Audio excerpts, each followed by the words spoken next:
Today on Elden Lore, we'll be taking on two topics in one video. First, we'll be discussing the Gargoyles, both the Valiant and Black Blade Kindred variations, and then we will be discussing the Golems that can be found throughout the lands between. While these two enemy types don't have any connection to each other, we did see a lot of viewer requests for both, and decided that while there may not be much lore about them in-game, we could still tackle these topics for you if we package them together. As it tends to go, the more we dug, the more interesting these enemies became. So let's get things started with the Gargoyles.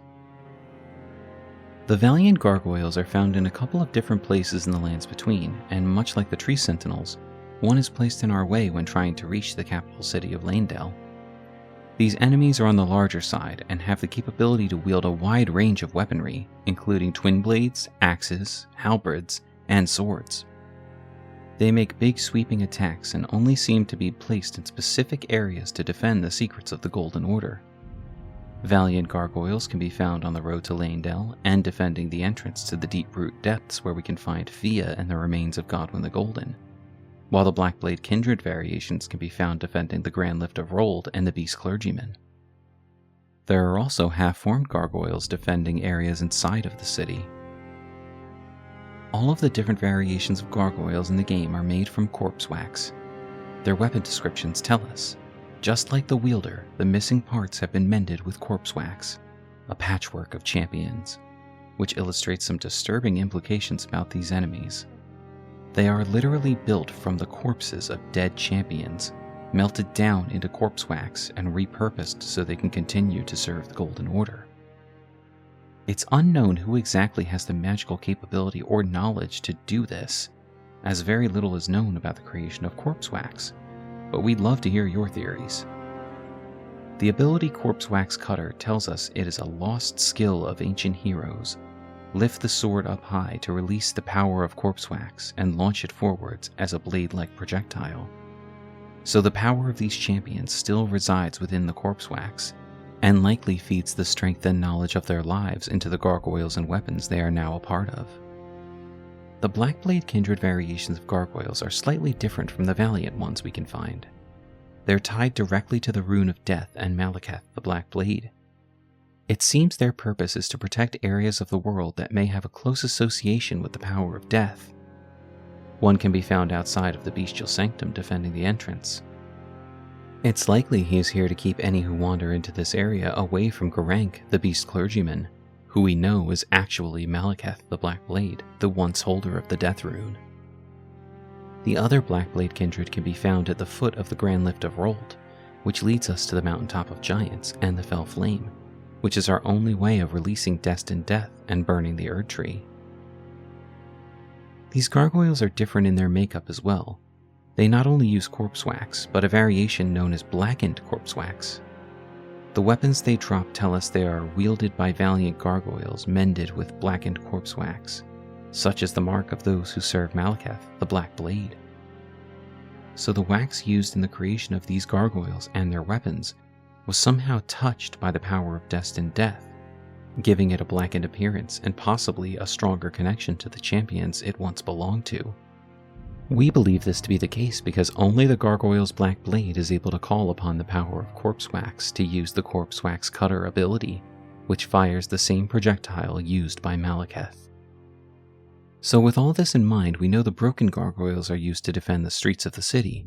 The Valiant Gargoyles are meant to defend the road to Leyndell and the path to Godwyn's tomb, while the Black Blade Kindreds are meant to defend areas associated with death.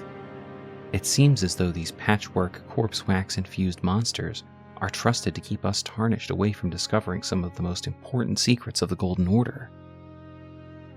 While we don't know who exactly created the gargoyles, we know both they and their weapons are infused with the power of dead champions. This is yet another example of death and bodies being used to empower someone or something in the lands between. It calls back to our first experience with grafting, and the idea that taking the parts of those who are strong can make you yourself stronger. While death is the ultimate taboo in the lands between, it seems as though the ruling class have no issue with using its power for their own gain. When it comes to the Golems, there's even less we can learn from in-game item descriptions, though they can lead us to some interesting theories. The Golem's halberd tells us it's a great halberd of black stone crafted by a civilization now gone to ruin, wielded by the guardian golem. And the Golem great bow tells us, this great bow requires enormous strength just to draw, suggesting it was not designed for human use. From these weapons, we learn two things. First, that the Golems are from a long-dead civilization, and second, that their weapons were likely not intended for human use, so they were created for the Golems and no one else. While the idea of a long-dead civilization could mean a few different areas of the lands between, we believe this is referring to crumbling Farum Azula. The first Golem we're likely to encounter is in Limgrave on a cliff not too far from the Stormhill Shack. When riding along this area, we can find many pieces of the Golems lying around, and once we get close to the one looking the most intact, it springs to life and stands to face us. We believe the implication here is that these Golems have fallen from the sky, and many of them did not survive the impact.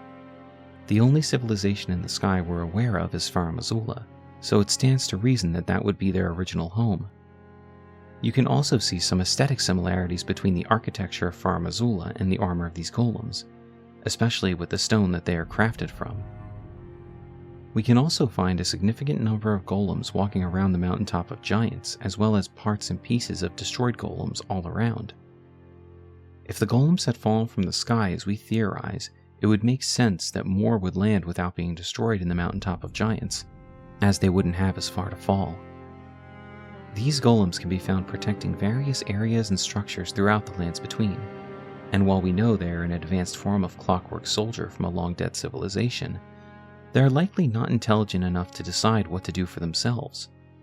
Under our theory, we believe that after each Golem finds themselves in the lands between, they would essentially wander around looking for purpose until someone or something gives it to them. This would explain why they eagerly guard various areas. The lords in charge of those territories likely learned of these Golems seeking a purpose and provided them with one.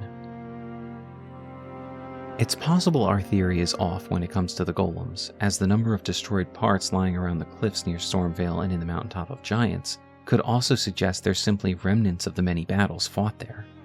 In the mountains, the Golems could have been used as part of Marika's forces in the war with the Giants, and the pieces left over from Stormvale could be from one of the various sieges that had taken place there.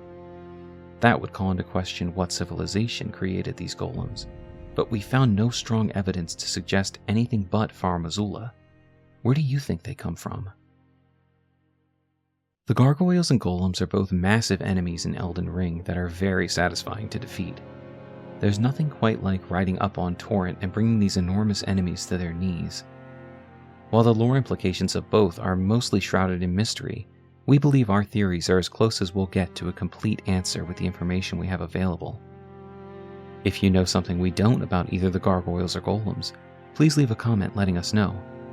One of the greatest joys of making this content for you is to see the conversations our community is having so we can all come to a deeper understanding of the lands between and its many denizens. Please like, subscribe, and hit the bell to help us out with YouTube's algorithm. We look forward to seeing you again for more Elden lore.